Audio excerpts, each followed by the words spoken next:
Der Gedanke, der mich besonders traf, war der.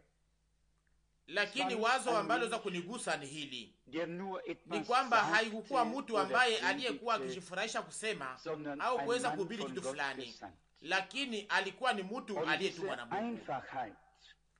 Na huo unyenyekevu ambao alikuwa nao wakati alipokuwa akitangaza neno, huo unyenyekevu ungepashwa kugusa watu wote. Kuna kilindi ndani, na kama vile nilivyosema, niliweza kubarikiwa na natumaini ya kwamba tutaweza kubarikiwa sisi sote pia. Lakini inaomba kusikiliza, inaomba kuwa pale kwa ndani na kufuatilia na kukuwa wazi mbele ya Bwana.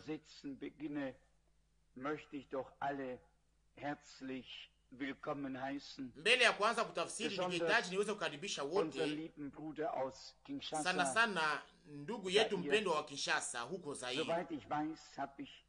Kama ninakumbuka vizuri, niweza kula chakula nyumbani kwake. Munaweza kumuona sasa. Mungu amubariki pamoja nasi. Tutaweza kumuomba kesho aweze kusalimia kusanyiko.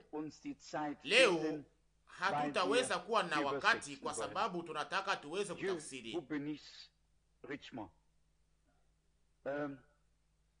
Mungu akubariki sana. Tunashukuru kwa ajili ya wale wote ambao wanaoweza kuwa hapa, kwa ajili ya kila ndugu na kila dada, na naamini ya kwamba hatufanyake hii safari ndefu ili tuweze kuonana tu hapa, lakini tunakuja ili tuweze kuwa na kukutanana pamoja na Mungu. Na tunatumaini ya kwamba mahubiri haya ya jioni hii itaweza kuamsha imani ndani yetu, na kama imani imekuwa hapo sasa, aweze kuiweka nguvu na aweze kuijenga, kwa maana hiyo ndio tunahitaji sisi sote katika siku hizi. Hakuna mtu anayeweza kuwa na imani na kisha ashindwe kwenda pamoja na imani hiyo, lakini imani inatoka katika mahubiri, na hivyo hivyo kama vile tunavyosikia mahubiri, na hivyo hivyo pia imani inakuja ndani ya mioyo yetu, na hapo sasa Mungu atashuhudia imani hiyo. Tunataka sasa tuweze kuimba amini tu, amini tu, na kisha nitaweza kutafsiri, kwa maana hiyo itakabata karibu saa moja. Ninawaomba muweze kuwa wavumilivu wakati itapita pia. Amini tu.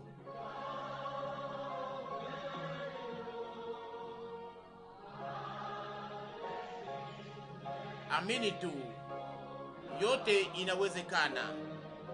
Oh, amini tu. Oh, amini tu.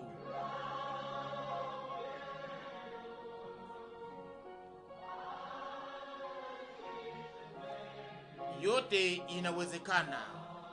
Oh, amini tu.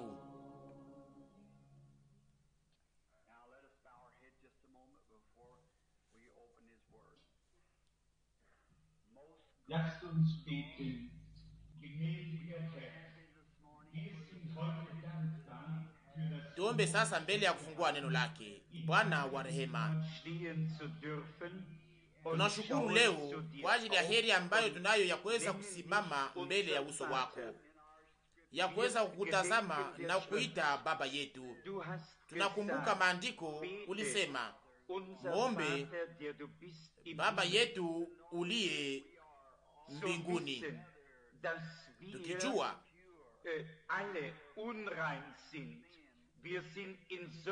tukijua ya kwamba sisi sote tuko wachafu, tulizaliwa katika dhambi na tulikuja katika dunia hii tukiwa wadanganyifu, tuko wanyonge, tuko wabaya, lakini kwa sababu ya damu ya mwana wako Bwana Yesu, kwa sababu ya neema ambayo tuliyokuwa tustahili, ambayo tuliyopewa, tunaweza kunyanyua macho na kusema, Baba, namna gani ya kushukuru kwa ajili ya hiyo. Na Baba, tunakuomba leo, chunguza mioyo yetu wakati tunapokuabudu. Tunakuja katika lengo moja, ni ya kuweza kuabudu na kuweza kusherekea siku hii kubwa ambayo tunayoishi ndani, wakati mambo yote yanaonekana kwamba imekwisha kushindwa, lakini kuna moja ambaye asiyeweza kushindwa, ni Yesu. Kwa maana alituambia hapa duniani, mbingu na dunia vitapita, lakini maneno yangu hayatapita kamwe. Ni uhakika gani ambao tuliopokea? Nafsi yetu inaweza kupumuzika milele na milele katika neno hilo, juu ya neno lake. Na sasa neno hilo tulilipewa katika sura ya kitabu kinachoitwa Biblia, iliyoandikwa na Roho Mtakatifu, na ambayo inaweza tu kufunuliwa kupitia Roho Mtakatifu. Basi aweze kuja sasa juu ya neno hili lililoandikwa, na aweze kuzungumuza kupitia vinywa vinavyoweza kufa na masikio inayoweza kufa, lakini aweze kutupatia kuelewa ya milele ndani ya mioyo yetu. Bwana, chunguza mioyo yetu. Tunataka tukupende sana, tuweze kuwa na ushirika ya ndani pamoja na wewe, na tuweze kukaribia.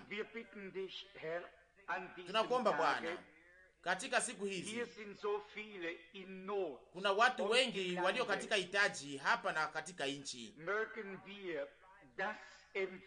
Acha tuweze kupokea yale ambayo aliyotayarisha kwa ajili yetu wakati alipopigwa, kwa maana imeandikwa, aliumizwa kwa sababu ya makosa yetu, na kwa kuumizwa kwake nasi tumepona.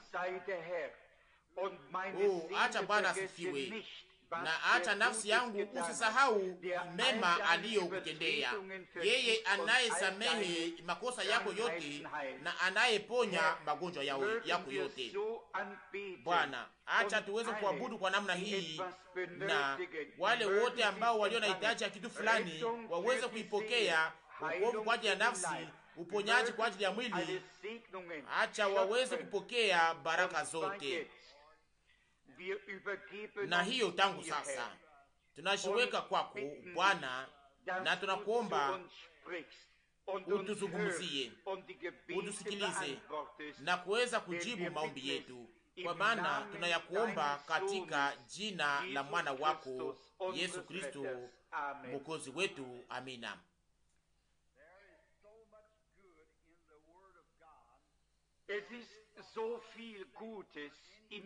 Kuna mambo mengi katika neno la Mungu, kuna mambo mengi mazuri katika neno la Mungu, na inakuwa vigumu sana kuweza kuchagua andiko fulani iliyo ya kipekee.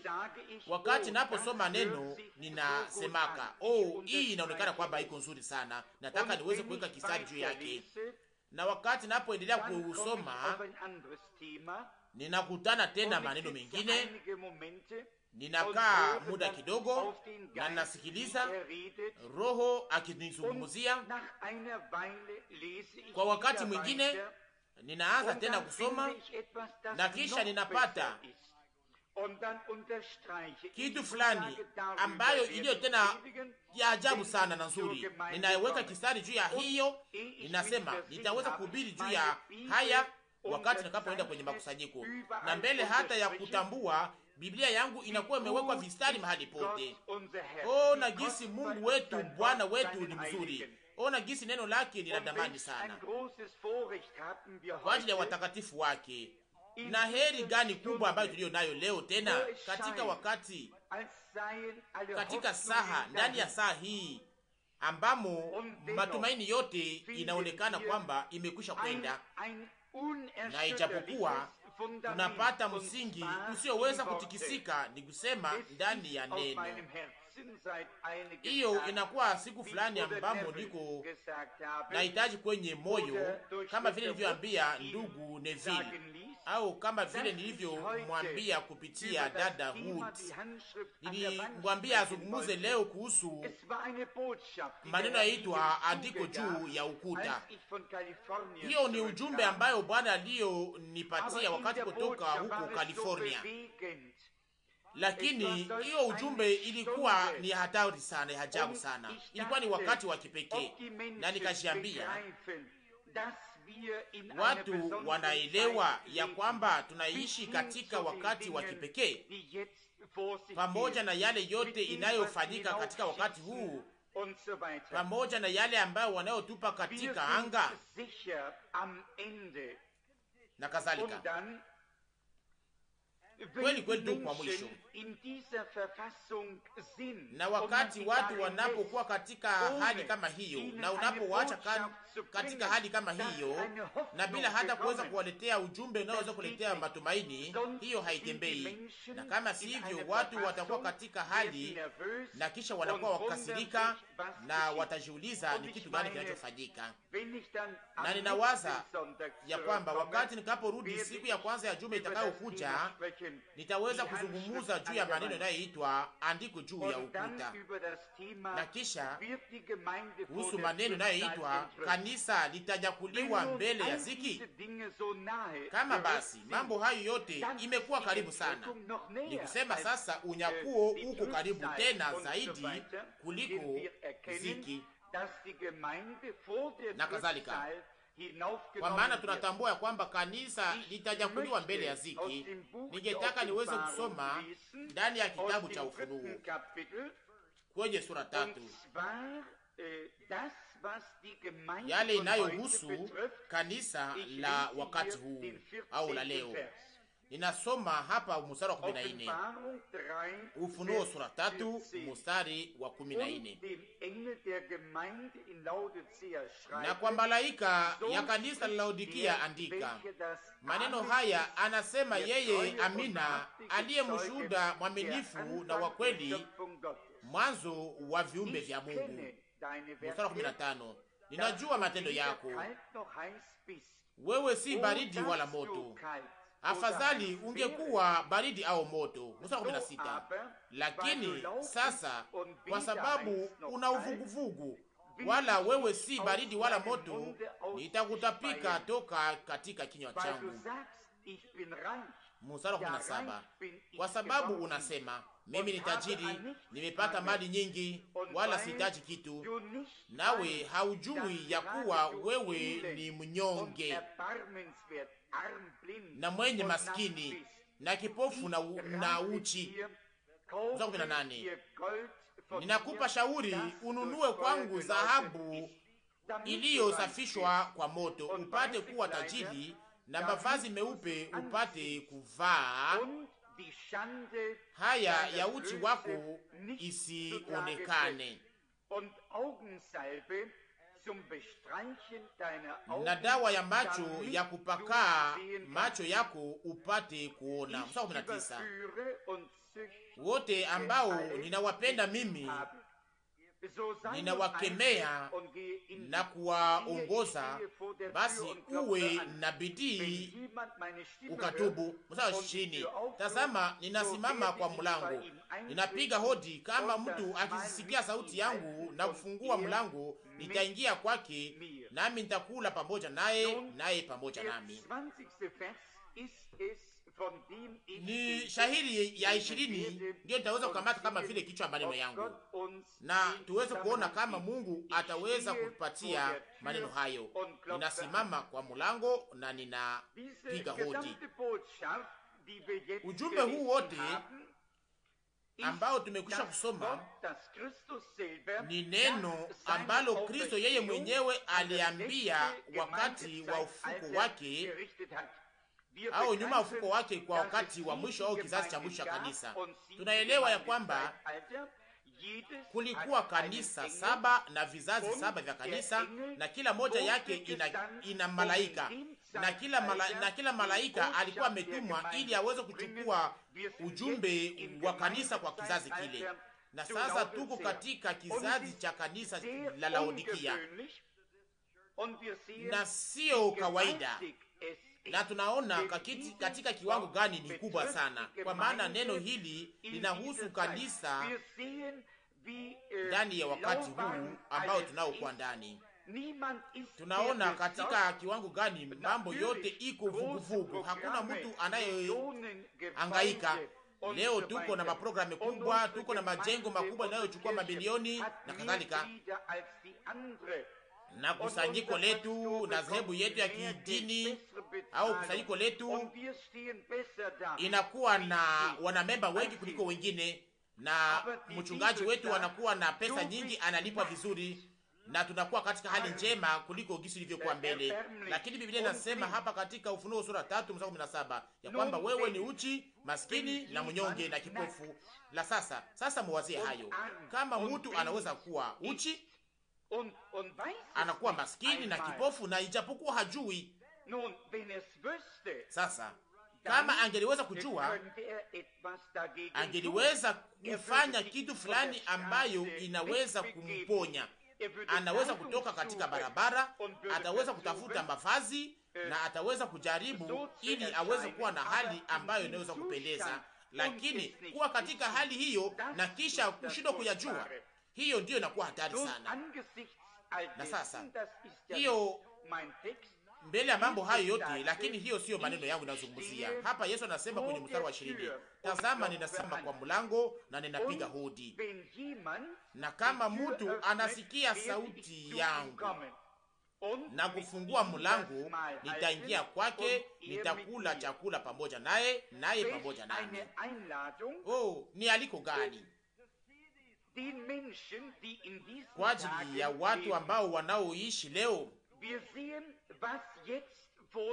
Tunaona yale ambayo inayofanyika huku nje, na kisha hii aliko nzuri ya mstari 20, tazama nasimama kwa mlango na ninapiga hodi, kama mtu akisikia sauti yangu na kufungua mlango, nitaingia kwake, nitakula pamoja naye, naye pamoja nami.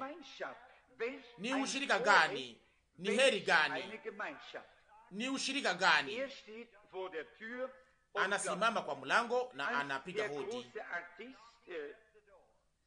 Ninakumbuka huyo mtu wa akili sana ambaye nasahau jina lake, aliyeweza kufanya chapa akachapa Yesu akisema kwa mlango akibisha, na mbele hata hiyo picha iweze kuonyeshwa, na kisha akaanza kushambuliwa, na hapo wale watu wote ambao hawajaweza kuona mambo hayo wakaanza kupingana naye. Na wakati hiyo ubao ilipokuwa imepingwa na watu,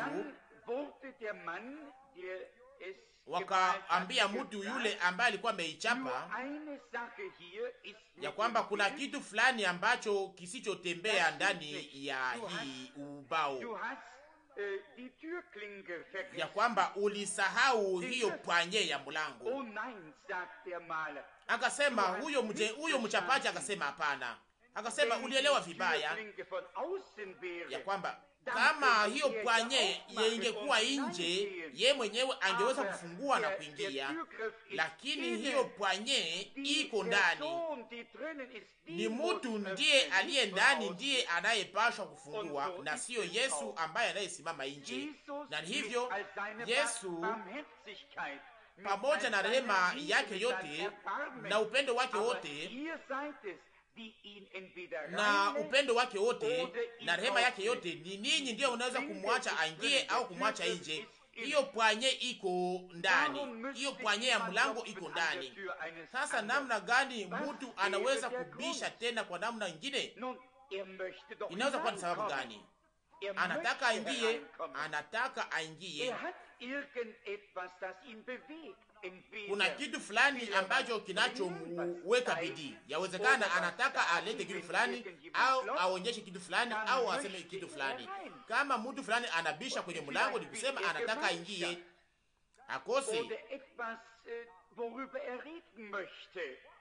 anataka aweze kuwa na ushirika, au kuna kitu fulani ambayo anataka kuzungumzia, anataka kitu fulani anataka kuzungumzia, na ndiyo maana Yesu anapiga hodi kwenye mlango.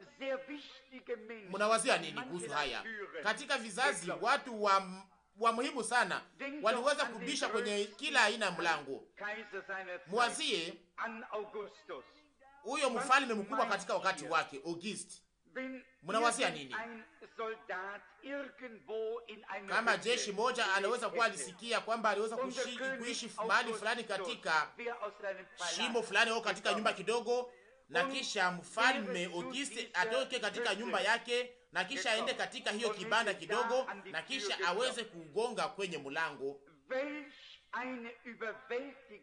Sasa huyo jeshi anaweza kuwa na hali gani ndani ya moyo wake? Huyo mtawala mkubwa wa Roma anakuwa akisimama mbele ya mlango yake na kisha anagonga na anataka mzungumzie. Huyo jeshi anaweza kufungua mlango, anaweza kupiga magoti na kusema, "Oh, mfalme mkubwa, ingia katika nyumba yangu mbaya au isiyokuwa na stahili." Na anasema kwamba yote ambayo unayoona hapa ni yako, na hapo sasa anaweza kuwa anaguswa kuona jinsi anaweza kuwa alipata hiyo heri kama hiyo ya kuweza kupokea huyo mtawala mkubwa wa Roma ya wakati ule. Ni heri gani hayo ingeliweza kuwa kwa ajili ya masikini hapa Ujerumani katika wakati wa Adolf Hitler. Kama mtu yule anaweza kuwa alikuja kwa masikini, na kama anaweza kuwa anabisha kwa mlango wake, na mtu ataweza kwenda na kutanana na yeye, na ataweza kumtazama, na atakuwa na ukiona huyo mtu mkubwa, huyo mtu wa kuleta oga wa Ujerumani, huyo mkubwa Hitler ataweza kumwita na atasimama kwenye mlango. Huyo mtawala, huyo mtu mkubwa wa Ujerumani ataweza kujiuliza, mtu mkubwa kama huyu anaweza kubisha kwenye mlango wangu?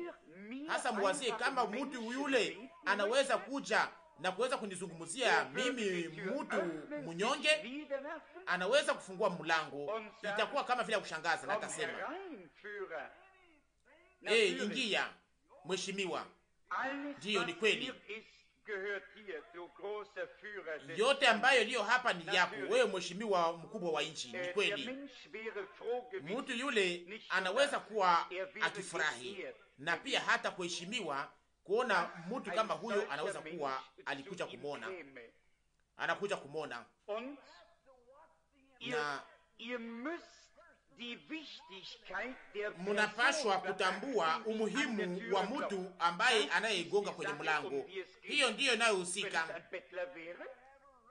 Kama angekuwa ni muombaomba, munaweza akose kumfungia mlango na hata ingia, akose hamuna kitu cha kupana, au mtasumbuliwa kuona jinsi muombaomba ataweza kuja kwenye mlango wenu na mtafunga mlango. Lakini kama anza kuwa ni mtu wa muhimu, mtafanya nini? Nawambia leo, kama rahisi Dwight Eisenhower kama anaweza kuja leo hapa Jeffersonville, na kama anaweza kugonga kwenye mlango ya mdemokrati mzuri, mtaweza kusikia kwamba muko vizuri kuweza kumfungulia mlango, na mtaweza kuheshimiwa kuona jinsi mnaweza kupokea rais. Lakini hata kama mnaweza kuwa mnapingana naye katika hali ya kisiasa, mtaweza kuwa mnaheshimiwa sana, mtasikia kwamba mnaheshimiwa kwa sababu yeye ni rais wa Marekani, ndiye anakuwa watembelea, kwa sababu yeye ni mtu wa muhimu sana. Hata kama hamkubaliani naye katika hali ya kisiasa, mutasikia kwamba mnaheshimiwa, hata kama muko kama vile demokrati, hata kama uko katika mji huu au katika mji mwingine. Kama anaweza kuja yeye kama vile Dwight Eisenhower, kwa sababu ya umuhimu wake yeye kama vile rais wa Marekani, kusema mtu mkubwa, mtu wa kuheshimiwa. anakamata hiyo, anakuwa na nafasi hiyo ya juu sana katika nchi. Wakati uliopita malikia wa Uingereza alikuja, alienda huko Kanada, akatembelea hizo akatembelea majimbo zote za Kanada, na kisha akakuja hapa Marekani, na hakungeliweza kuwa hata mtu mmoja katika Marekani nzima ambaye hangeliweza kufurahi kama huyo malikia kama angeliweza kuja kumtembelea. Sasa muwazie leo, kama malikia wa Uingereza, hata kama hamuko wa nchi yake, nyinyi muko wa Marekani, lakini kama huyo malikia anaweza kuja na kugonga kwenye mlango wenu, na mutaweza kuona wale watumishi wake, na mutaona yeye malikia wa Uingereza ataweza kuja na kuambia kwamba nataka nikutembelee. Hasa itakuwa ni heshima gani? Kwa sababu ya umuhimu wake, yeye ni malikia na mmoja ya wamalikia walio wakubwa katika ulimwengu, ni malikia wa Uingereza. Hata kama hana mamlaka katika nchi hii, lakini kwa sababu ya umuhimu wake mutafurahi kuweza kumwacha aweze kuingia katika nyumba yenu, na utaweza kufurahi kuweza kuwa umempokea, na nitajua ya kwamba nitakuwa na heri na heshima ya kuweza kumpokea kama vile mgeni wangu wa aliyekuwa malikia wa Uingereza. Lakini sasa ni Yesu anasimama kwenye mlango na anapiga hodi, lakini tunamwacha nje na hatumfungulie mlango, tunamwacha anagonga. Na ninawauliza, nani ambaye aliye wa lazima kuliko Yesu? Muniambie, nani ambaye aliye mkubwa kuliko yeye? Na hapa anasema, ninasimama kwa mlango na ninapiga hodi. Kama mtu ananifungulia, nitaingia na nitakula pamoja naye. Na kama watawala wote au wafalme wote, kama hao Wahitleri wote na hao wanaume wakubwa wote wa ulimwengu na wanawake wakubwa wa ulimwengu wanaweza kupiga wote pamoja kwenye mlango wako, hakuna hata kulinganisha na yule ambaye anayesimama siku zote kwenye mlango wa moyo wenu. Ni kusema Bwana Yesu ambaye anayepiga hodi. Anataka aingie, anataka wazungumzie. Ninyi ni wake, muliumbwa kwa sura yake, muko wanadamu walioumbwa kwa sura ya Mungu, naye anataka awazungumzie. Haendake kwa wale wakubwa au watu wenye heshima kubwa, anaenda kwa wamaskini, wale wanaomhitaji, na wale wote ambao wanaosikia sauti yake na kufungua mlango, anaingia kwao, anawazungumzia. Sasa mwazie kwa yale inamaanisha nini leo. Mfalme wa utukufu, mimi niko mkubwa, aliyekuwa katika kichaka cha kwaka moto, yeye aliyetenganisha maji ili taifa la Israeli liweze kupita, yeye ambaye aliyezungumza na jua ikasimama. Ni yeye ndiye aliyetengeneza jua na mwezi. Yeye ndiye aliyesema Lazaro toka, na mtu aliyekuwa amekufa tangu siku 4 akatoka katika kaburi akarudia katika uzima. Muwazie hayo. Yeye aliyeingia katika shimo la simba pamoja na Danieli akamlinda na simba. Yeye aliyeingia katika huo moto wa kuwaka sana akalinda hao wanaume watatu. Ni yeye alisimama pale akasema, mimi ni ufufuko na uzima. Yeye anayeniamini ataishi hata kama akifa, na yote anayeweza kuwa akiishi na kiamini hata kufa tena. Lakini sasa anasimama kwa mlango wa wanadamu wote, anataka aingie, anapiga, anataka aingie, anataka aweze kuingia katika nafsi yako. Oh, ni mtu gani wa muhimu sana! lakini msimkatae. Sasa mnaniambia, oh ndugu Branham, ngoja kwanza kidogo, mbona sikubaliane na ninyi au na wewe? Nilimwacha aingie. Oh, ni vizuri, ninafurahi kwa sababu mlifanya hivyo, kwa sababu mlimwacha aingie. Lakini mwazie, mnawajua yale mliofanya. Inawezekana kwamba mliweza kumwacha aingie kupitia mlango, lakini tena muko na vyumba kidogo kidogo vingi na machumba mingi katika nyumba yenu. Mnamwacha aingie, lakini anasimama pale kumlango, haona cha kusema, hawezi kuingia mahali fulani, hawezi kuona kitu. Anapashwa kuja, lakini anapashwa kuingia na kubaki pale kwenye mlango. Lakini sasa inaweza kuwa namna gani kuhusu mwongozo? Kama mtu fulani anaweza kuweza kuja, anaingia kwenu na mnamwambia baki hapa kwenye mlango, baki pale kwenye mlango. Na hiyo ndio tunafanyaga sisi tunayoshinda kwamba tuko wa Kristo. Hiyo tunafanya kuhusu Yesu. Tunasema wewe, tunaamini kwamba wewe uko mwana wa Mungu, lakini uniache na salama, ninahusika na mambo yangu mwenyewe. Na hiyo ndiyo iliyo ya hatari sana. Muko na milango kidogo kidogo katika mioyo yenu, machumba kidogo kidogo ndani ya mioyo yenu. Wakristo wote wako na hiyo, ndiyo wanaacha Yesu anaingia, lakini hawaache Yesu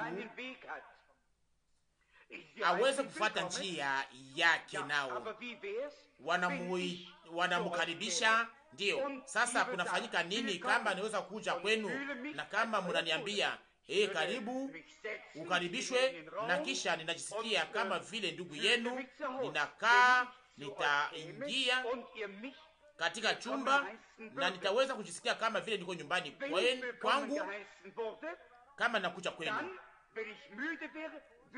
Na kama mnaweza kunipokea kama naweza kukaribishwa, na kama ninachoka nitaweza kulala mahali kulipo kitanda, na kama ninahitaji ya kula nitapata mafiga ya kula, na nitajua kwamba nimekaribishwa vizuri. Na kama ninakuja kwenu na kama mnaniambia baki hapa, hawezi kuingia huko mlango hapa, usiingie huku na usiingie kule, ingia hapa, lakini mlango ule hapana, lakini baki hapa kwenye mlango, na pale sitakaribishwa vizuri. Lakini ni hivyo leo pamoja na watu wanaojiita kwamba ni Wakristo. Mnasema mimi ni wa kusanyiko. Ni vizuri, lakini mnaona sababu inayotuma kuna huzuni nyingi ndani ya makusanyiko, mvurugo nyingi ndani ya kanisa, kutoelewana nyingi, mvurugo nyingi, si kwa sababu Yesu haiko pale, lakini kwa sababu hawamruhusu ili aweze kukamata mambo katika mikono yake na kutenda. Tuko na machumba kidogo kidogo, unasema haupashi kugusa kwa hii, unaweza kuingia, lakini si zaidi ya hiyo, sio kuingia mbali zaidi. Ninakuja kwa kusanyiko, lakini mniache pamoja na mambo yangu mwenyewe. Lakini Yesu anataka aweze kuwa ndiye mtawala wa juu ya mambo yenu yote na juu yenu, na namna moja ambayo anaweza kukubariki wakati anapogeuka kuwa Bwana wenu. Na Bwana anamaanisha mwenye mali na mwenye utawala, ni kusema mwenye mali na mwenye utawala. Yesu anapaswa kuwa na haki ya kuweza kuwa na eneo yote katika maisha yenu, lakini msimwachie, msiwe na siri hata moja juu yake. Mfungue mioyo yenu. Tunataka tuzungumze juu ya mambo fulani. Mlango kidogo ni mlango wa kujipenda. Tunapata mara nyingi hiyo kujipenda katika mioyo ya Wakristo. Kujipenda. Ndiyo, kwangu mimi ninatetea hiyo, ndiyo, na akose wakati wote ni ndani ya kusanyiko langu. Lakini kama si kusanyiko la Wabatisi au Presbyterian au la Wapentekoste, lakini kama ni nje ya kusanyiko la Wapentekosti ni kusema sio mimi, sio vizuri. Unaona, Kristo hawezi kuweka mamlaka yake juu yenu, hawezi kuwa Bwana. Kama yeye ndiye Bwana, ni kusema sasa anatawala. Na kama mnasema ninataka ili aweze kufanya kitu fulani kwa ajili yangu, lakini kama ninaweza kuwa na hii na hile kwa ajili yangu, nitaweza kwenda kwenye kusanyiko na akose watu watakuwa na maoni mazuri kwa ajili yangu kama nenda kwenye kusanyiko, lakini hamumfungulie mlango. Lakini hapana, anaendelea kugonga au kubisha, na mnasema akose, niko hivi tangu niko mtoto na akose ninajihesabia, au kama ninyi mnajihesabia, au kama ninyi mnanihesabia kama vile mzuri kuliko wengine, na akose hamutaki kuweza kuwa mahali ambapo wanasema amina na utukufu kwa Mungu na haleluya. Lakini hapo kwamba sitaki enda huko, ni kusema haja kuwa Bwana wenu. Alisema kondoo zangu nasikia sauti yangu, na hapo sasa anageuka kuwa Bwana wenu, anakuwa mtawala wenu. Nitamwacha aingie kama ninaweza kuwa na nafasi nzuri katika kusanyiko, na kama kusanyiko ninaweza kuwa katika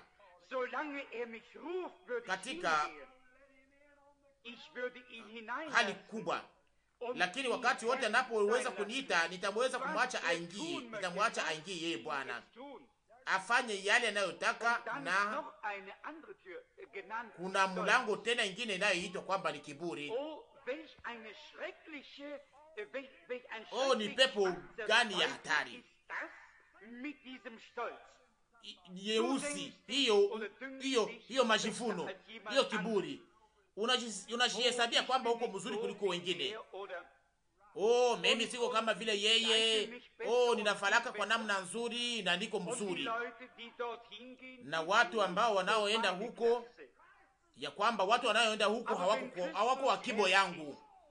Lakini kama Kristo ndiye Bwana, na kama iko katika moyo wako, hapo sasa sisi sote tuko katika kiwango kimoja, kwa maana kupitia roho moja sisi sote tuliweza kubatizwa katika mwili mmoja.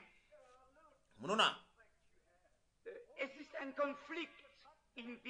ni kupigana ambayo mlio ndani. Yesu ataweza kuja, lakini hawezi kufanya kitu kingine.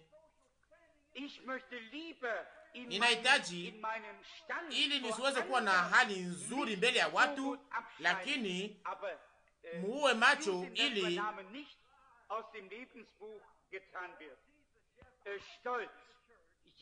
lakini muache ili jina langu liweze kuvutwa katika kitabu cha uzima. Hii ni kiburi. Mnakuja katika kusanyiko, ninakupokea, lakini usitazame katika hii nyumba njema au katika au mnapokea Yesu, lakini hamtamwacha ingie katika chumba hiki, hata ingia katika mlango huo, lakini pale haiko Bwana. Lakini anapaswa kuwa akiingia katika chumba yoyote ya mlango wenu ya nyumba yenu, anapaswa kupata katika hali yote katika maisha yenu na yote iliyo ndani, na hapo sasa ndipo atageuka kuwa Bwana. Kwa sababu gani? Anakuja katika mioyo yenu, anakuja katika mioyo yenu ili aweze kuwa Bwana. Anabisha kwenye mlango wenu ili ageuke kuwa mwokozi wenu. Na kama munaacha hiyo kujipenda na majivuno na uchungu na mambo hayo yote ndani ya mioyo yenu, hiyo kasirani na mambo hayo yote, kama mambo hayo yote ngali pale, haiko Bwana wa mioyo yenu. Kama mambo hayo iko pale mnayaacha, kama yote mnayaacha, hapo sasa atakuwa Bwana wa mioyo yenu. Na hapo sasa kama yafanya, ataendelea kubisha, ataendelea kugonga, mumwache aingie. Naye anasema ninataka niingie. Anataka aweze kuwa na ushirika, anataka aweze kuchangia chakula pamoja nanyi. Na hapo sasa tunakuwa pia na ushirika pamoja na sisi kwa sisi katika wakati ule. Bwana ni wako, na hapo sasa mnakuwa warafiki, unakuwa sehemu yake, na yale ambayo mlio nayo anakuwa nayo, na yale ambayo aliyo nayo inakuwa yenu. Unaona, yeye aligeuka kuwa kama vile ninyi ili nanyi mgeuke kama vile yeye. muna yote katika umoja. Na kuna kitu kingine, kuna mlango ingine ambayo ningetaka niweze kuzungumzia, ni mlango wa imani. Watu wengi wanakiri kuwa wa Kristo na kisha hawataki kufungua mlango wa imani. Munasema, Bwana, ingia, lakini siamini ya kwamba Biblia yote inaweza kuwa ni kweli. Naamini yale ambayo kusanyiko langu nasema, lakini ingine yote sijui ya kufanya juu ya hayo. Sasa namna gani Bwana wangu anaweza kuwabariki? Namna gani anaweza kuwa Bwana wenu na Mwokozi wenu kama hawezi kuwa na yote ndani ya moyo wenu na kufungua na kuweka ndani imani? Mnapaswa kwanza kufungua mlango na kisha mnaingia ndani ya imani hiyo, naye atakula chakula pamoja nanyi. Mlango wa imani. Ninataka niipokee leo ndani ya moyo wangu, kuipokea ndani ya kila chumba, nyuma ya kila mlango, yote ambayo niliyo nayo ninaipokea, ninampokea.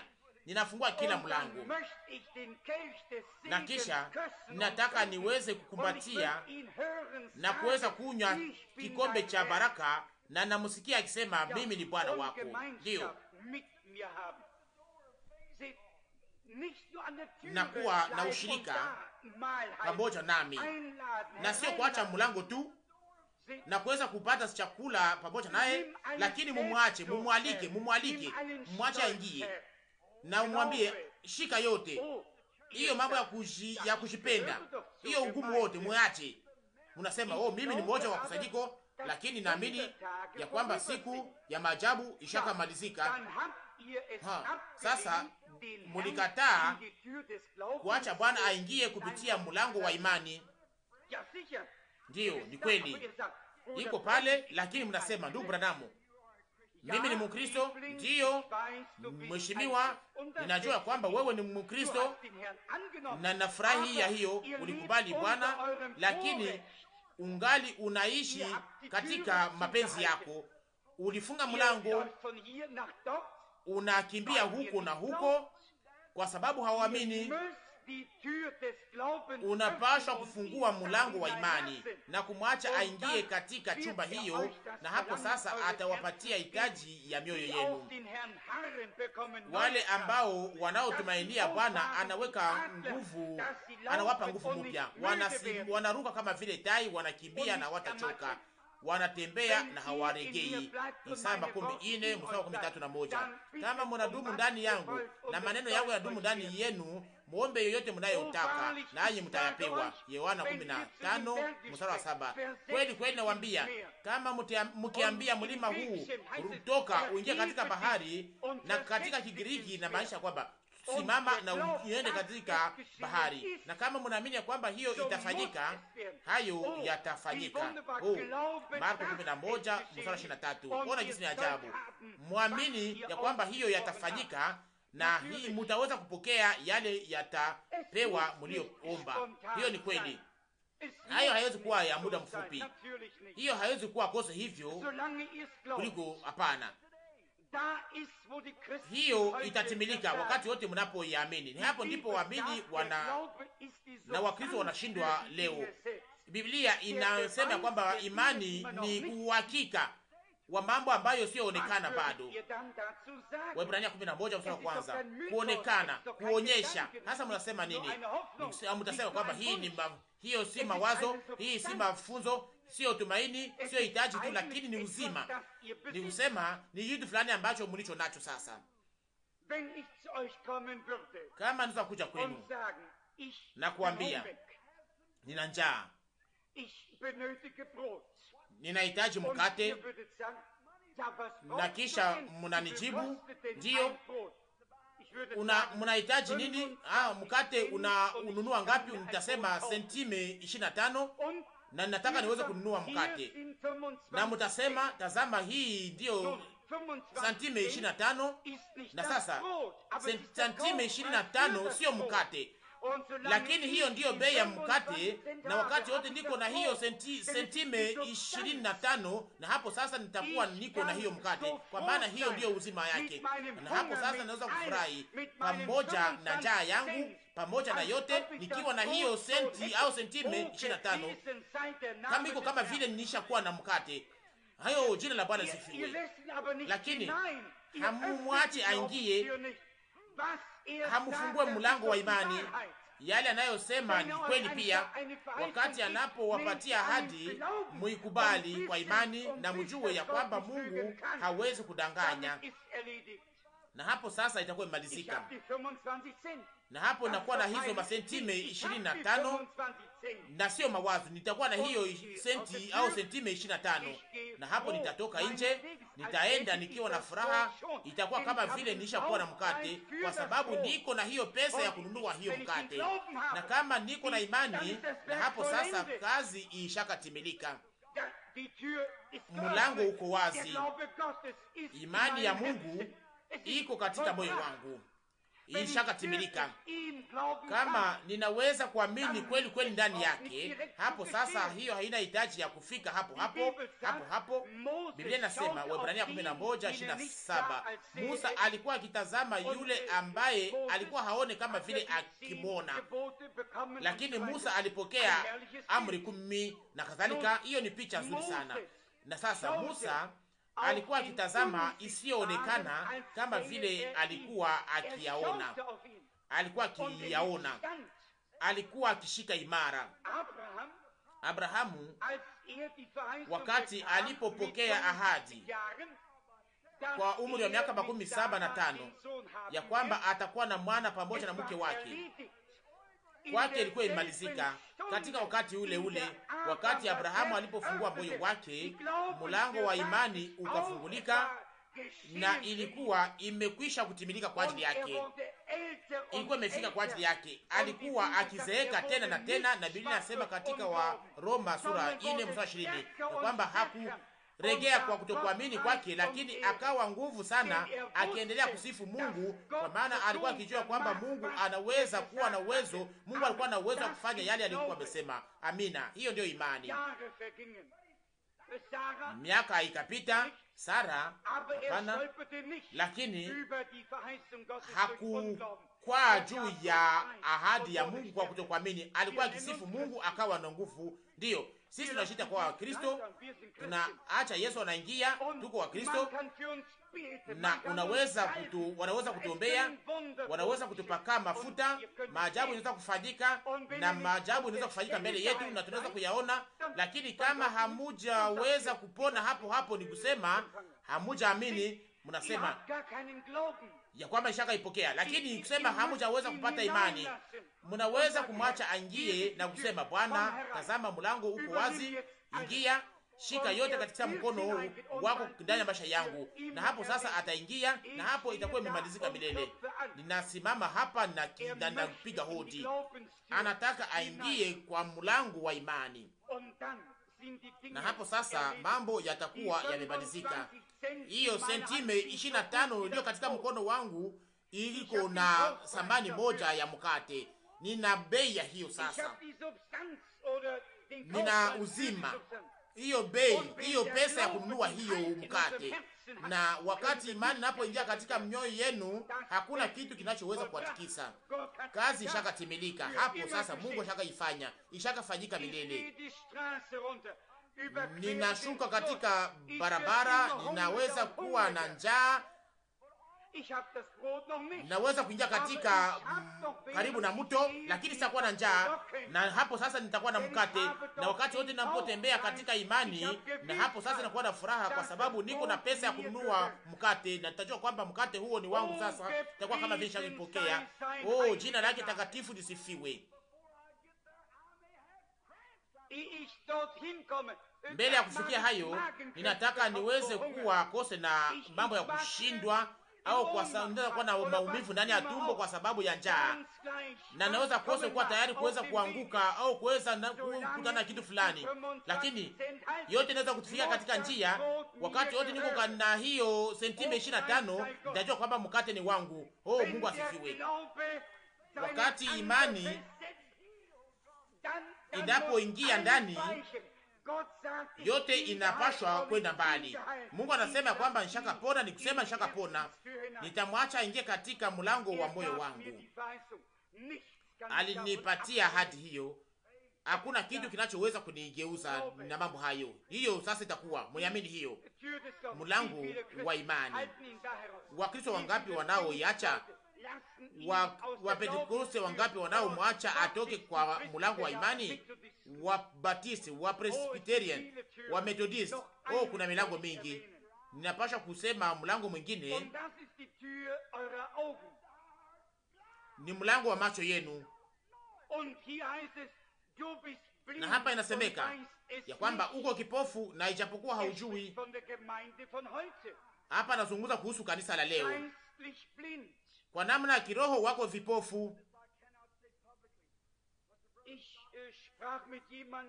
Nilizungumzia mtu fulani na siwezi kuisema kwa damu niliyo wazi ya hadharani.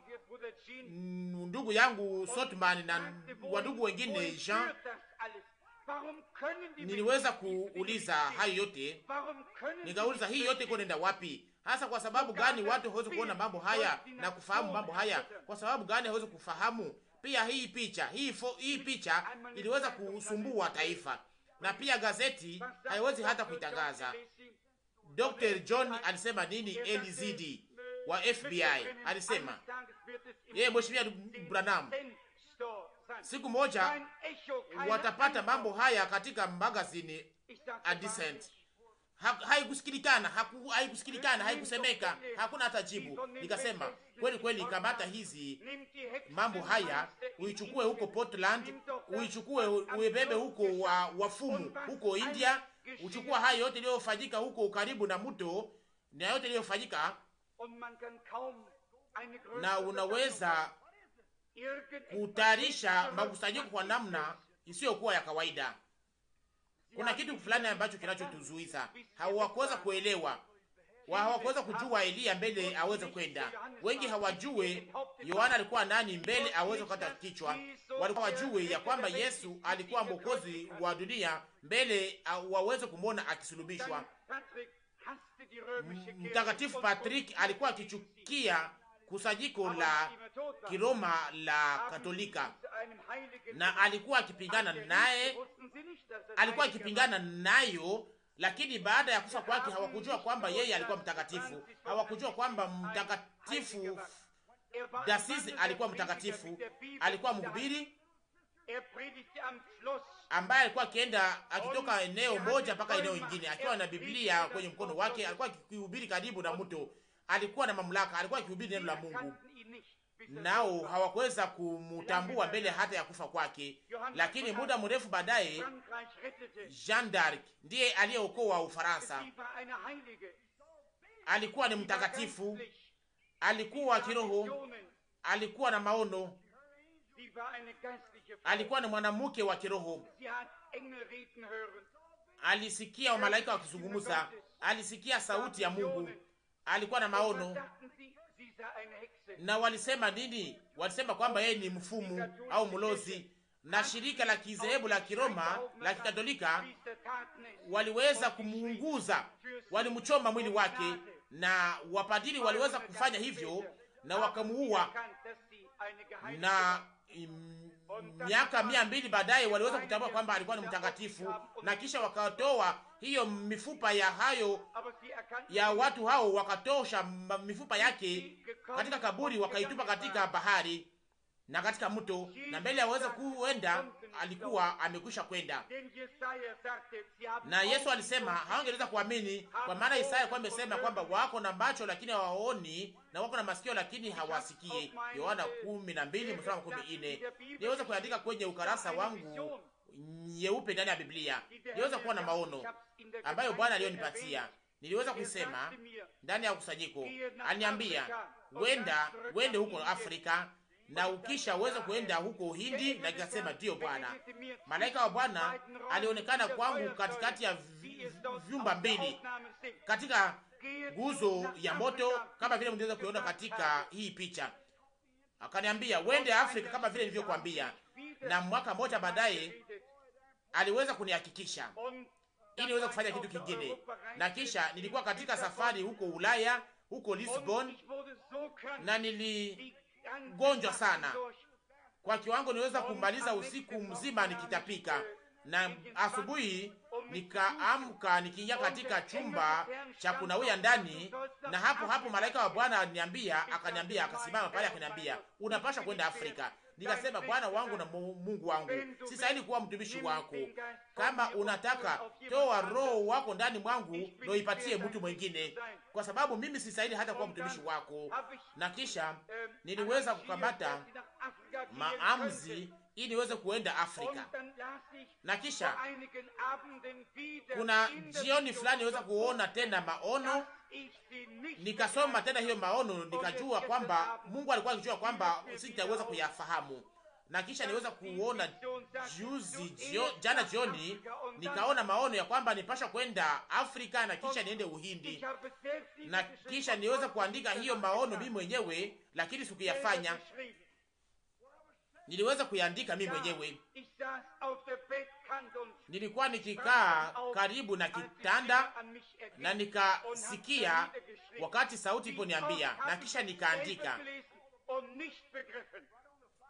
Mara ngapi niweza kusoma hiyo mimi mwenyewe bila hata kuweza kuelewa, na wengine wanaweza kusoma pamoja nami. Na ijapokuwa niliona namna gani watu wangepasha kuvaa na namna gani nuru ilikuja, na niliona meupe na nyeusi ikikusanyika pamoja huko Afrika. Niliona weusi na weupe pamoja, lakini wakati macho ilipofunguliwa, wakafunguliwa. Oh Mungu wangu, fungua macho yangu ili niweze kuona. Tazama, niache niweze kuona hii nyuma ya pazia ya wakati. Acha niweze kuona Bwana yale yaliyo nyuma yangu na yaliyo karibu yangu, na niweze kuona yale yaliyo karibu kuweza kufanyika. Oh, wakati napoona jinsi watu wanaweza kuwa vipofu, watu ambao wanaoona na ijapokuwa hawafahamu, wanaona namna jinsi Mungu anakuja katika makusanyiko na anafanya mambo kama vile alivyo ayafanya wakati alipokuwa hapa duniani. Wanaona Yesu Kristo mwana wa Mungu aliye hai akitenda na akifanya kama vile alivyokuwa akifanya wakati alipokuwa hapa duniani, na ijapokuwa hawaelewi namna gani inawezekana, macho yao haifunguliwe. Siku moja yatafungulikana, lakini itakuwa imechelewa, wakati itakuwa imemalizika. Nao watahitaji kumona, na watasema, unawaza ya kwamba ilikuwa ni fulani na fulani na fulani, au ni kitu kingine, na mimi nilikuwa sijue. Hiyo inavuka kuelewa kwao, nao hawafahamu. Mnaelewa yale ninayosema? Mnaona, hiyo inavuka kuelewa kwao. Mnatafuta kitu fulani kilicho kubwa ambayo kinaweza kufika katika wakati unaokuja, lakini hiyo inafika sasa mbele ya macho yenu, lakini hamoyaone. Oh Mungu, kuja ndani ya moyo wangu, fungua milango yote, fungua macho yangu iyapakae. Oh, Cleopas na rafiki yake walikuwa wakitembea kwenye njia, wakakuja wakaenda huko Emmaus. Luka 24 mstari 13. Walikuwa wakitoka Yerusalema wakienda Emausi, walikuwa katika njia, wakazungumza pamoja naye akazungumza pamoja nao, wakatembea pamoja naye, walikakula pamoja naye, lakini hawakuweza kufahamu hapo. Wakati alipoingia hapo akafanya kitu fulani, ndipo sasa wakatambua kwamba ilikuwa ni yeye. Hiyo yalifanyika baada ya ufuko wake, na Biblia inasema ndani ya Luka 24:31, macho yao yakafungulika, nao naye akawafungua macho, akawafungua roho, nao wakarudi wakiwa na furaha, wakasema, kweli kweli Bwana amefufuka, tumemwona, alimega mkate. Macho yao yakafungulikana, nao wakafahamu Yesu anaweza kuja katikati ya watu na kufanya hayo mambo mamoja.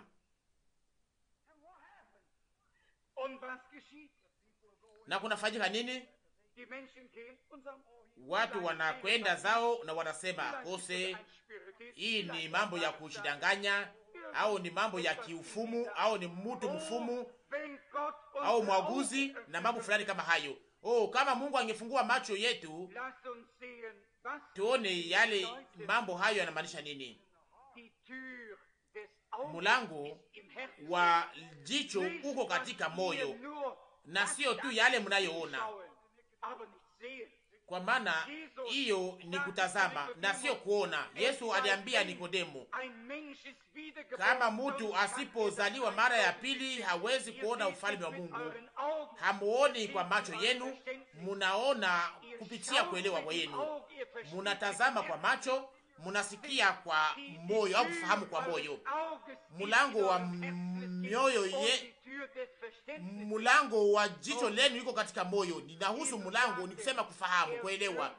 Yesu alisema ya kwamba atafungua jicho, macho, atawapatia upako. Anafanya hiyo, anabisha hiyo, inageuka kuwa uhakika mbele yenu pamoja nanyi. Na hapo sasa mambo yanabadilika. Wakati macho yetu inapofunguliwa, anakuwa pamoja nanyi siku zote, anawasaidia, anasimama siku zote mbele ya mulango wenu, lakini hammutambue. Nilisikia mhubiri mmoja akisema kitu fulani, sio muda mrefu, hayo yaliweza kunigusa. Ilikuwa huko mashariki, kusini, kulikuwa mzee au mwanaume aliyekomaa aliyetokea huko Afrika, na hakutaka ili aende kwenye kusanyiko. Alikuwa ni mtu mpole sana, mtu mzuri, hakutaka kwenda kwenye kusanyiko. Na siku moja alienda kuwinda pamoja na huyo mhubiri, na hakuona kitu fulani. Alikuwa akipiga siku zote pembeni, na siku moja walienda kuwinda mawindo nyingi, na waliweza kuwinda, wakaua mawindo mengi, hawakuweza kurudi nyumbani kwao, hawakuweza kuenda nayo nyumbani. Alikuwa akiita Gab, na yote ilikuwa imetayarishwa vizuri. Alikuwa akitembea nyuma ya huyo mchungaji au mhubiri, alikuwa akipiga kwenye bega la mhubiri. Akasema mhubiri, na huyu mhubiri akamjibu, Gab, unataka nini? Akasema, siku ya kwanza ya juma asubuhi nitakuja kwanza kwenye hoteli, nitakuja kwenye madhabahu, nitaweza kutubu, kwa sababu sikuweza kuamini. Na mhubiri akasema, kuja Gab. Sasa ni kitu gani kilichoamsha hiyo hitaji hapo hii mabadiliko?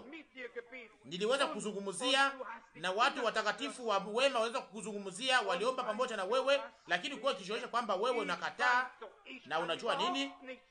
Akasema mhubiri, unajua ya kwamba sijue kufanya vizuri, lakini tazama yale niliyopokea. Anapasha kuwa alinipenda, lakini akose hataweza kunisamehe. Lakini ilikuwa nini? Macho yake yalifunguliwa na akafahamu ya kwamba, akafahamu ni nani aliyempatia hayo yote, akafahamu nani aliyemtuma. Ngombe najua bwana wake, na farasi najua bwana wake, lakini taifa langu alijua Bwana anasema. Isaya 1:3. Ni kweli hawajui mambo mazuri yanatokea wapi, lakini wakati macho yetu yanapofunguliwa ndipo tunaweza kuona. Kuna wakati fulani mtu alikuwa akienda kwenye bahari, alitaka apumuzikie pale, alitaka aweze kujisikia vizuri, na alikuwa akiwaza ya kwamba kama angeliweza kuona hiyo zoruba, na kama angeliweza kusikia kelele ya maji, angelitaka aweze kusikia harufu ya maji iliyo na chumvi. Na aliwaza ya kwamba kuwa karibu ya bahari itaweza kumletea pumziko. Ninaweza kubaki pale katika wakati fulani ili niweze kuona mambo haya yote ambayo bahari inayotaka kuleta. Mbingu ya blue inayoleta rangi yake katika maji, hiyo zoruba iliyo ndani inayopita katika maji iliyo ndani chumvi, na hii kelele ya maji na ya bahari, na hayo mawazo yote alikuwa nayo. kuhusu yale yote ambayo angepasha kuishi huko na kuyaona huko, hayo mawazo yake yote. Katika njia akakutana na mtu alikuwa ni mvuvi mkubwa, na akamuuliza, unaenda wapi? Ninaenda kwenye bahari ili niweze kuona uzuri wa bahari. Huyo mwanaume akamwambia, sasa unasikia nini? Akamwambia, mbone maji ni maji na mbingu ni mbingu, na hizo zoruba ni zoruba tu. Ndege kama vile ndege zingine. Alikuwa ameona hiyo mara nyingi, na hiyo ikakuwa kama vile kawaida kwake, na hiyo ilikuwa haimsumbue tena yeye. Na iko hivyo hivyo kwa ajili yenu nyinyi wanadamu. Mulishakaona wema wa Mungu, maajabu na mambo ya kiungu kwa kiwango yamegeuka kuwa kama vile haina maana, inakuwa kama vile ya kawaida kwenu, hamuangaike tena nayo. Hiyo haimaanishi tena kitu fulani kwa ajili yenu. Na wakati neno la Bwana linapokuja kutofautisha upambanuzi na ufunuo ndani ya kusanyiko, inapoonekana kwa namna hiyo moja, kama vile wakati alipokuwa akitembea yeye mwenyewe hapa Galilaya. Na watu wakati ule, katika wakati ya mara ya kwanza, waliweza kusimama wakasema, huyu ni Bwana wa ajabu, ni mkubwa, mwenye uwezo. Wakati unaofuata sasa wakasema, hii shaka kufika, wakaiona kama vile kawaida, itakuwa kama vile ya kawaida. Hiyo ikavuka watu. Macho ya kuelewa kwenu haikufunguliwa. Nguvu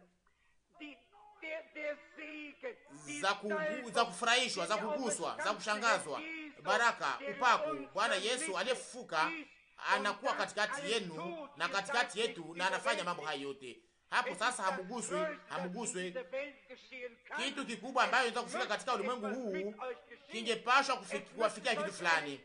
Kungepashwa kuwa ndani yenu imani kama hiyo, kwa kiwango ambayo milango ingine yote inaweza kufunguliwa. Na mnasema, Bwana, uwe Bwana, nikamate kama vile nilivyo, nishughulikie.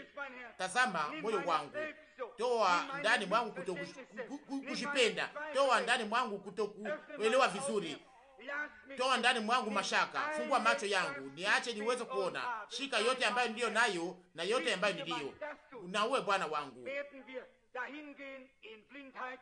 Tangu wakati wote kanisa alifanya hivyo, tutaendelea kusonga mbele katika upofu, na Yesu ataendelea kubisha kwenye mlango, lakini atabaki akiwa nje na hata ingia. Sasa tugunje vichwa, na wakati vichwa vyetu vinavyogunjwa kwa kimya na nyuso zetu zikigunjwa mpaka kwenye udongo mahali tulipotokea, na mavumbi itarudia katika mavumbi. Kama kuna mtu hapa ambaye hajaweza kufungua moyo wake akiufungulia Bwana Yesu, sasa wakati vichwa vyote vinavyokuwa vikigunjwa, mfanye hivyo. Asante mheshimiwa, asante. Mungu akubariki. Mungu awabariki, Mungu akubariki, Mungu akubariki kijana. Nafungua moyo wangu sasa, na nasema, Bwana Yesu, nipatie, nikamate mimi wote, nikamate mimi wote. Uwe Bwana wangu. Mungu awabariki. Mama, uwe Bwana wangu, Bwana wa heshima yangu, Bwana wa imani yangu, Bwana wa macho yangu, Bwana wa kuona kwangu, Bwana wa kuelewa kwangu, Bwana wa mulo wangu. Naweza kuzungumza kuhusu maneno mengi. Uwe Bwana wa yote.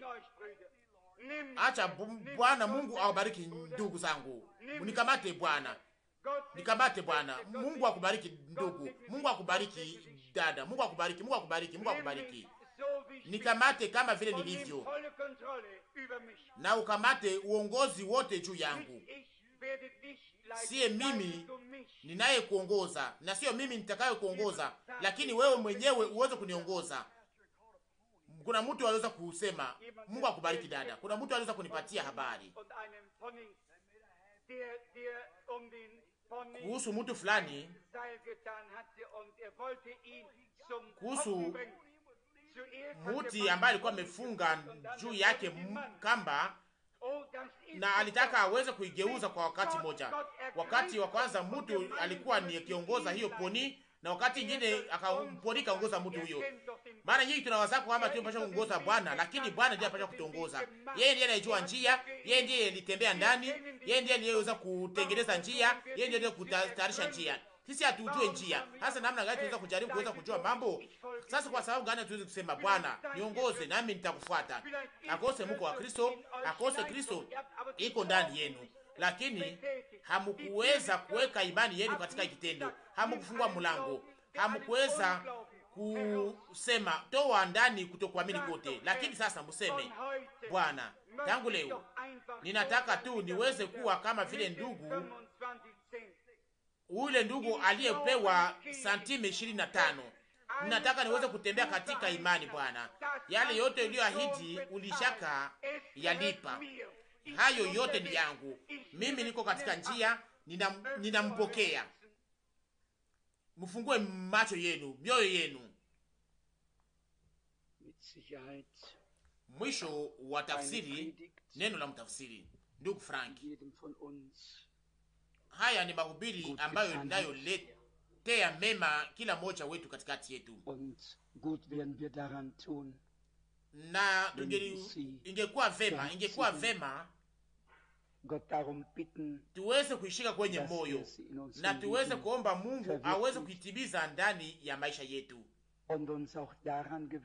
na pia aweze kutujulisha tuweze kujua kwamba hatupashi tena kuzungumuza nyuma ya makusanyiko ya kiungu, ili tusiweze kushinyima baraka, lakini tuweze kuwa wakuweka katika matendo neno ambalo tumekwisha kusikia, kila mtu kwa upande wake. Moja ataonywa kwa hali moja na mwingine kwa hali nyingine, na kila mtu ataweza kutoka katika ukimya pamoja na Mungu ndani ya imani na katika uaminifu. Hatuwezi kusaidiana sisi kwa sisi, lakini Mungu anaweza kutusaidia sisi sote. Nanyi hamuna hitaji ya jibu yangu au hitaji ya jibu yenu, lakini sisi sote tunahitaji ya jibu ya Mungu. Sisi sote toka wa kwanza mpaka mwisho. Na Mungu aliweza kutupatia zawadi ya ajabu sana. Ona ni mahubiri gani mepesi, lakini ya kilindi kwa ajili ya sisi sote. Basi acha Mungu atupatie neema ili tuweze kufungua kila mlango ya moyo wetu, yale yote iliyo ndani.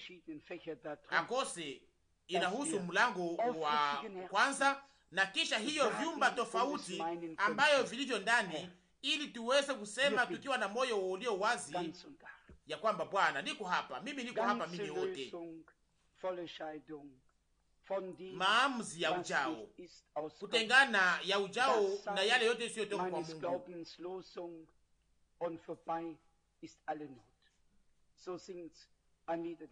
Iwe neno langu la agizo la imani yangu, na yote itakuwa imepotea, huzuni yote itapotea. Kama vile mwimbaji alivyoimba, nawaza kwamba iko na haki. Kama vile tulivyosikia Mungu anazungumzaka kwa namna ya kukamatika. Si Mungu wa maneno tu, lakini ni Mungu wa kuweka katika matendo. Na yale aliyoahidi, kama vile tulivyosikia, alishaka yafanya. Malipo yalishaka lipwa. Yote kwa ujao. Yote ni yako, yote ni yangu. Lakini kwanza, kama vile tulivyosikia, tunapaswa kuwa tunajiweka sisi wote kwa upande wa Bwana kwa ujao, ili sasa aweze kuweka mamlaka yake ya ujao juu yetu na pamoja nasi na kupitia sisi.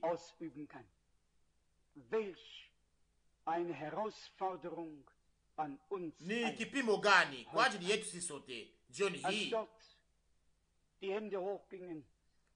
Wakati mikono ilipopandishwa, hayo yaliweza kuzungumzia moyo wangu, na niliwaza ya kwamba ona, ingekuwa vema ili nasi tuweze kujiacha, tuweze tuguswe kwa namna kama hiyo kupitia Roho wa Mungu. Kama neno la Mungu linaweza kutuzungumzia tena leo, kama lina kitu fulani cha kutuambia, kama tunaweza kulifuata kwa ndani. Kama siyo hivyo tena, Kama neno la Mungu alituonye tena, sasa tutaweza kuwa namna gani na maisha yetu itakuwa namna gani? Kwa wengi upendo shaka poa, lakini kuna watu ambao wanaorudi kwa upande wao wa kwanza na wanapokea neno, na pamoja na neno yale yote ambayo iliyokuwa imeahidiwa ndani. Kwa maana neno ni ahadi kwanza, neno la Mungu, na kisha sasa baadaye kitendo kinafuatana na neno la Mungu. Na waza ya kwamba jioni hii bila hata kuacha mtu mmoja, tunataka sisi sote tuweze kujitakasia, tutakasie maisha yetu tena kwa Bwana, na tuweze kusema, Mungu mwaminifu, umetuzungumzia. Na waza ya kwamba tunaweza kusema sisi sote ya kwamba tulipokea Bwana, lakini tuliweza kumwacha wapi? Tuliweza kumkataa wapi? Ni wapi tuliweza kumwacha aweze kuamua, au tuliweza kujiweka kwa upande wake sisi wote kwa ujumla?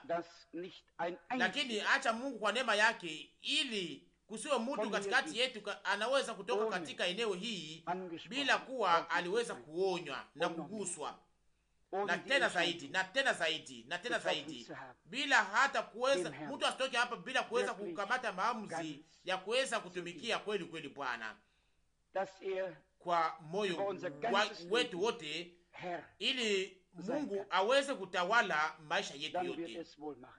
Na hapo sasa naye atatenda kwa ajili ya utukufu wa jina lake. Tusimame na tuombe. Akose tuweze kuimba sote pamoja kama vile nilivyo, na ni hivyo inapasha kuwa. Kama vile nilivyo, na ni hivyo ndivyo inapasha kuwa. Na sio nguvu zangu, lakini wewe peke yako. Damu yako inaniosha toka zambi zangu. Oh, mwana kondoo wa Mungu, ninakuja, ninakuja.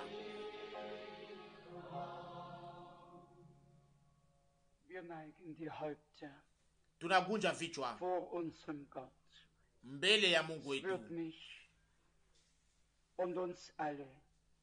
Sisi sote tunaguswa sana, tunaguswa sana.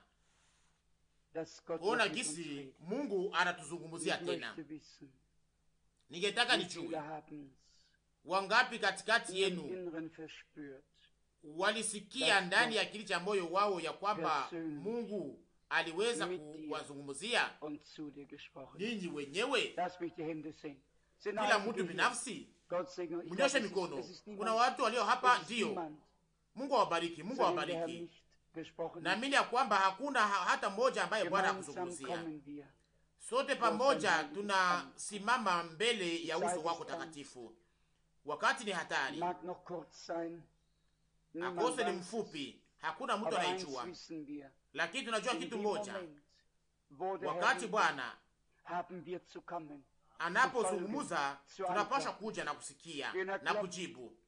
Wakati anapogonga tunapaswa kufungua na tumwache aweze kuingia, tumwalike aingie.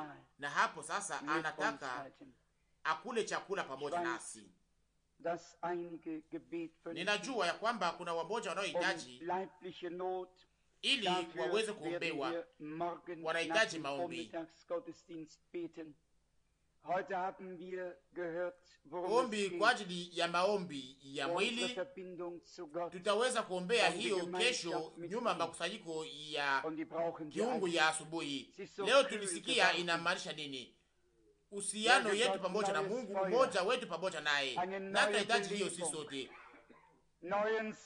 Inakuwa hatari sasa, inakuwa ya muhimu sana ni kwamba Mungu aweze kuweka moto mpya ndani ya mioyo yetu, uzima mpya ndani ya moyo wetu, baraka mpya, mwanzo mpya, moto mpya, moto wa kuwaka na sio moto wa kuwazia, lakini moto wa kweli ambao nao waka na inaotoa joto.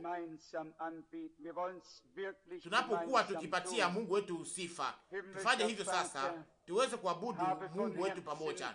Baba uliye mbinguni,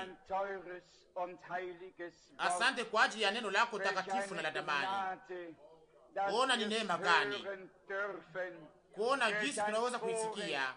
Ni heri gani kuona gisi ungali natuzungumzia tena.